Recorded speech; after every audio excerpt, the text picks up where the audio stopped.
Bonjour à toutes et tous, bienvenue à la permanence en ce début d'année. Je vous retrouve après un week-end de mobilisation forte à Bordeaux, acte 9 des Gilets jaunes, plus de 15 000 personnes dans les rues de Bordeaux. Et une explication à cette mobilisation girondine qui est très forte, c'est qu'on a une particularité ici en Gironde, c'est un taux de pauvreté, notamment à Bordeaux, qui est de 18% et qui est donc plus élevé que le taux de pauvreté au niveau national. Et c'est également cette métropole bordelaise qui attire et qui concentre beaucoup de richesses, beaucoup de services publics et qui laisse l'extérieur de cette métropole, le reste de la Gironde, dans un désert quasiment de services publics où les gens en fait vivent dans des conditions de pauvreté qui sont supérieures à la métropole.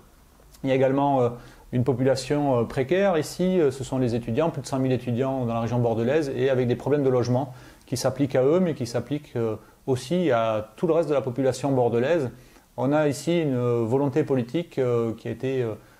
amenée par le maire Alain Juppé qui est de bâtir ici un Neuilly-sur-Garonne où on est maintenant dans une ville où l'immobilier est en deuxième place de la cherté au niveau national et donc plus personne n'arrive à trouver à se loger décemment ici sur Bordeaux et donc les gens sont centrifugés à l'extérieur de la métropole et doivent prendre leur voiture pour le moindre déplacement, les services publics, amener les gamins à l'école, venir travailler.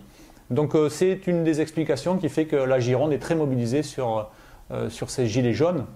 et ça va pas s'arrêter puisqu'on voit que de semaine après semaine le gouvernement n'apporte aucune réponse politique à ces demandes légitimes des gilets jaunes qui sont de vivre dignement de leur travail, de pouvoir boucler les fins de mois, de pouvoir remplir leur frigo, d'avoir donc juste de quoi faire face à la cherté de la vie. Et ça n'est pas encore cette semaine avec la lettre que le président vient d'envoyer aux Français qu'on voit un débouché politique puisque cette lettre est en fait un tract électoral du président pour poser des fausses questions et amener les réponses que lui aimerait y trouver. Il trouve même le moyen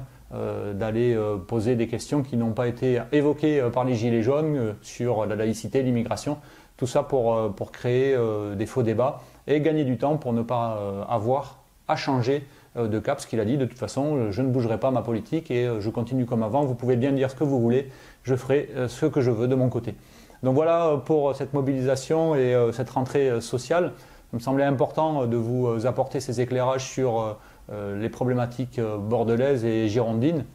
Et puis vous dire surtout qu'il ne faut pas lâcher cette affaire-là. C'est la mobilisation, on l'a vu encore, a pris une ampleur nouvelle avec aussi un public très pacifique malgré quelques incidents qui émaillent toujours ces manifestations. Mais une grande majorité de personnes, ils sont là en famille, pacifiquement, pour réclamer leur dû, le partage des richesses, la justice fiscale et la justice sociale, tout simplement. Donc je vous invite